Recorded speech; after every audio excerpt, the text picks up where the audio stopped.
নমস্কার বন্ধুরা, আমি সুপর্ণা। তোমরা সবাই কেমন আছো? আশা করি খুব খুব ভালো আছো। আমার চ্যানেলে নতুন আরেকটা ব্লগে অনেক অনেক ওয়েলকাম। যথারীতি অনেক দিন পর লং ভিডিও করছি। তো ফোনে যেহেতু একটা সমস্যা হচ্ছিলো, সেটা তোমাদের সাথে আগেও শেয়ার করেছি। তারপর আমি কোনো লং ভিডিও করতে পারছিলাম না।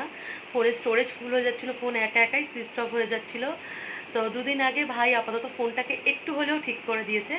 এই ফোন সংক্রান্ত বা আমার সোশ্যাল মিডিয়া সংক্রান্ত বেশি হেল্পটা আমি ভাইয়ের থেকেই নিই। টুকিটাকি কিছু হলে উৎসাহ সামলে দেয়, মানে মেয়ে সামলে দেয়। আর বেশি বাড়াবাড়ি হলে সেটা ভাইকেই দেখতে হয়। তো ভাই আপাতত যেটুকু করে দিয়েছে, আমি আবার মনমাট ভিডিওটা করতে পারবো। তো যাই হোক, সেই জন্যেই ভিডিও করছি। তো এখন সকালবেলা রেডি হয়ে যাচ্ছি মায়ের বাড়িতে। গত দুদিন ধরেই মায়ের বাড়িতেই খাওয়া দাওয়া চলছে, রাতে শুধু বাড়িতে এসে ঘুমাচ্ছি, তারপর মায়ের বাড়ি চলে যাচ্ছি, যেহেতু বোন এসেছে, ভুটু এসেছে। আজকের রয়েছে ভাইয়ের জন্মদিন। তো যাওয়ার কথা ছিল সকালবেলা, অনেকটাই বেলা হয়ে গেছে, ঘড়িতে বাজে 12টা। মা অন্তত দুবার ফোন করে নিয়েছে। যেহেতু রবিবার আমার একটা মেডিসিন চলে খালি পেটে, সেই মেডিসিনটা খেলে আমি ভীষণ অসুস্থ হয়ে পড়ি। তো আর যেহেতু রবিবার সকালবেলা মেডিসিনটা নিয়েছি, তারপর থেকেই শরীরটা খারাপ লাগছে। তো এখন মনে জোর নিয়ে যাচ্ছি নিমন্ত্রণ বাড়ি খেতে। তো চলো এখান থেকে ভিডিওটা শুরু করছি, দেখতে থাকো।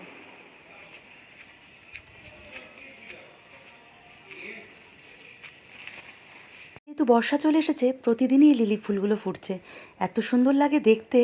আর এই উচ্ছে গাছ তো আমাদের বাড়ির সামনেটা পুরো ছেয়ে গেছে, কত উচ্ছে যে ধরেছে। আমার মা ভীষণ গাছ ভালোবাসে, ঘরের চারিদিকে গাছ। আর ছাদ বাগানে তো ড্রাগন ফলেরও চাষ করেছে, প্রচুর ড্রাগন ফল হয়, আর আমরা জমিয়ে খাই। ঘরে ঢুকে দেখি মা আর বৌমা দুজনেই রান্নাঘরে ব্যস্ত। একজনের ছেলের জন্মদিন আর একজনের বরের জন্মদিন, ব্যস্ত হওয়াটা তো স্বাভাবিক না। এই সিজনে আমাদের বাড়িতে সবসময় ড্রাগন ফল পাবে।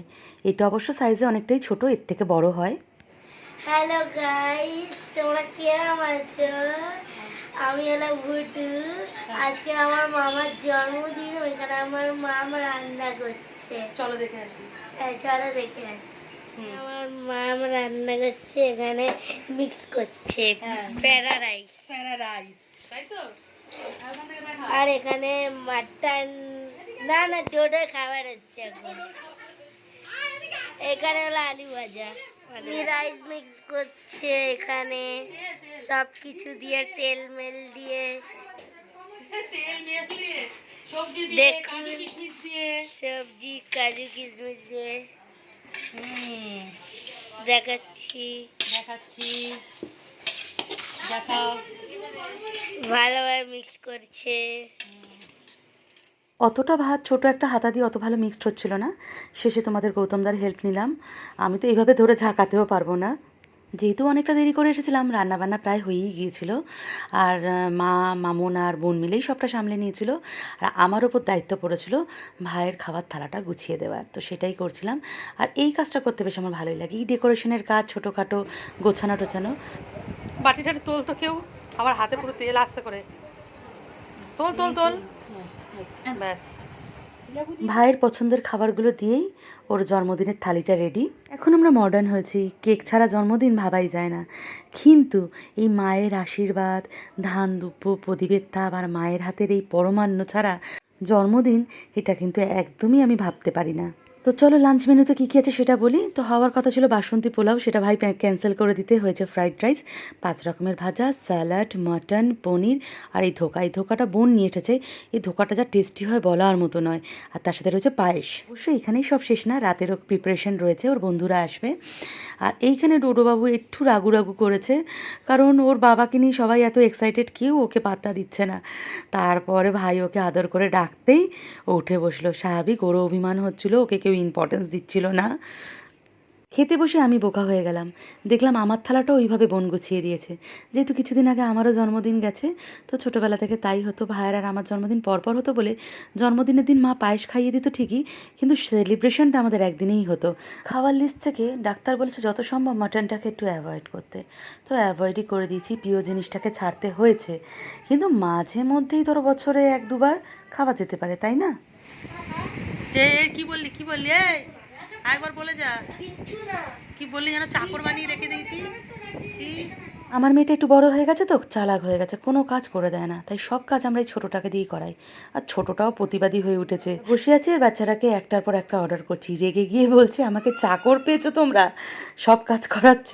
ভাগ্যিস বোন বুদ্ধি করে আইসক্রিম এনেছিল, জাস্ট জমে গেল। দুপুরে খাওয়া শেষ করতে করতে অনেকটাই লেট হয়ে গিয়েছিল।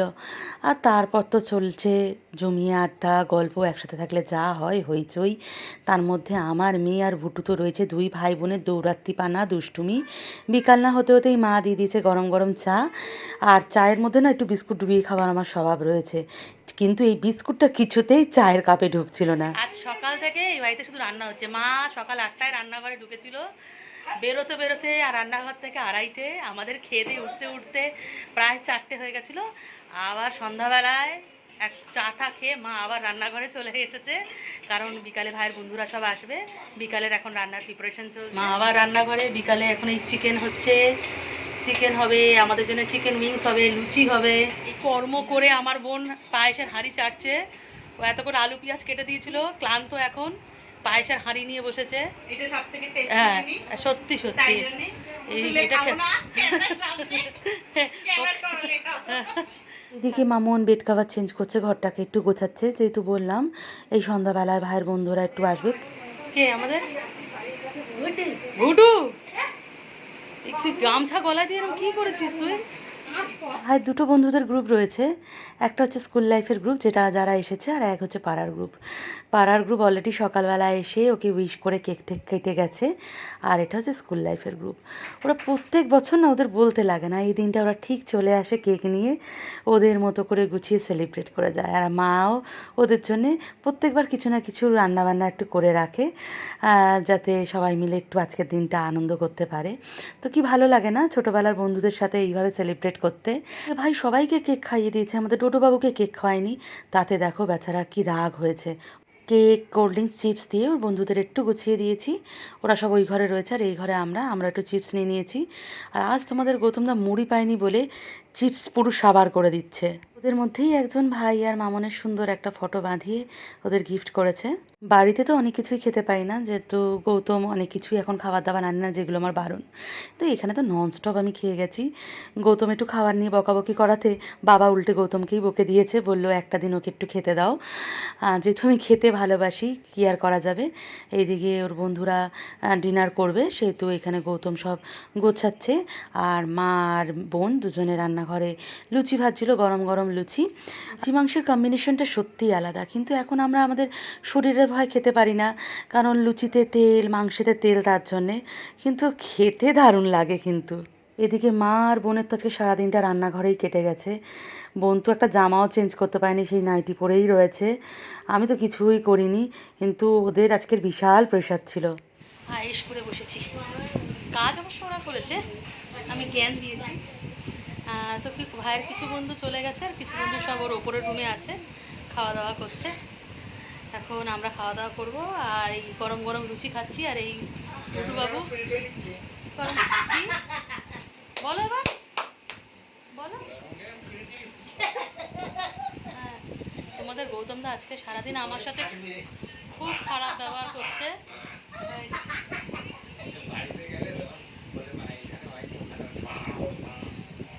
কথাবার্তা এই একটা পেশেন্টের সাথে এরকম ব্যবহার করে, মেন্টাল টর্চার, মেন্টাল টর্চার করে আমার উপর।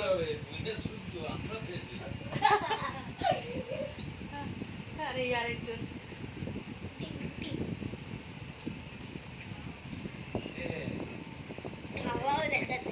কেমন আছে শোনো, লুচি মাংস একটুখানি বল, কমেন্টস কর। হ্যাঁ, মায়ের নিজের মাসি, টাকা একটুখানি এক মনে খেয়ে যাচ্ছিস। আর পনিরও খাবি?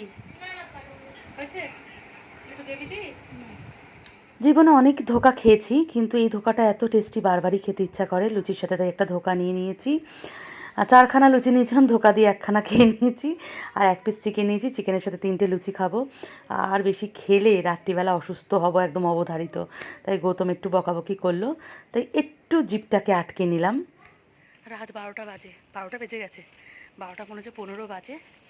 এখন মা মেয়ে আজকের মতো নিমন্ত্রণ বাড়ি খতম করে বাড়ির দিকে যাচ্ছি। অলরেডি তোমাদের গৌতমদা আগে চলে গেছে খেয়ে দে, অসুস্থ বউকে এবং নিজের একমাত্র কন্যাকে আমাদের এইখানে ফেলে রেখে দিয়ে চলে গেছে বাড়িতে ঘুমাবার জন্যে। এখন আমরা যাচ্ছি, আশা করি আমার 3টে ছানা আমার জন্য রাস্তায় ওয়েট করছে, তারা আমার জন্য পাহারা দিচ্ছে, সেফ করে আমাদের নিয়ে যাবে। এত বাবা, আর এদিকে ভাই বলেছিল ছেড়ে দিয়ে আসবে। আমি ছোটোবেলা থেকে যে পাড়ায় বড় হয়েছি, আমাকে এখন যদি ওরা বাড়ি ছাড়তে চায় সেটা খুব হাস্যকর ব্যাপার হবে। কি চাই, কি চাই, কি চাই, কি চাই? না না না না, ওসব হবে না, ওসব হবে না। অনেক হয়েছে, অনেক হয়েছে, অনেক হয়েছে। চলো চলো চলো চলো, তাড়াতাড়ি চলো, তাড়াতাড়ি তাড়াতাড়ি। দেখো দিদি, চলো, দিদি চলে গেল। চলো চলো চলো চলো চলো, আমাকে এরম করলে হবে, আমাকে করলে হবে। চলো চলো চলো চলো, বাড়ির দিকে চলো, চলো চলো। এটা কি, এটা কি, এটা কি, এটা কি, এটা কি? আচ্ছা ঠিক আছে, আচ্ছা ঠিক আছে। ওরে বাবা, এরম করলে আমার কিন্তু লাগছে লাগছে লাগছে। আসো আসো আসো আসো, চলো। বলেছিলাম আমার 3 ছানা আমার জন্য অপেক্ষা করবে, সেটাই হয়েছে। এত রাত আমি ঘরে ফিরিনি, 3 জনা ঠিক অপেক্ষা করছিল। আমাকে গেট অবধি ছেড়ে সেফলি ঘরে ঢুকিয়ে দিয়ে গেছে। দেখো, শেষে একটাই অনুরোধ করব, এই পথ কুকুরদের একটু পাশে থেকো। এরা না মানুষের থেকে অনেক বেশি ভালো হয়। তো ভিডিওটা এখানে এন্ড করছি। সবাই ভালো থেকো, সুস্থ থেকো, আবার দেখা হচ্ছে।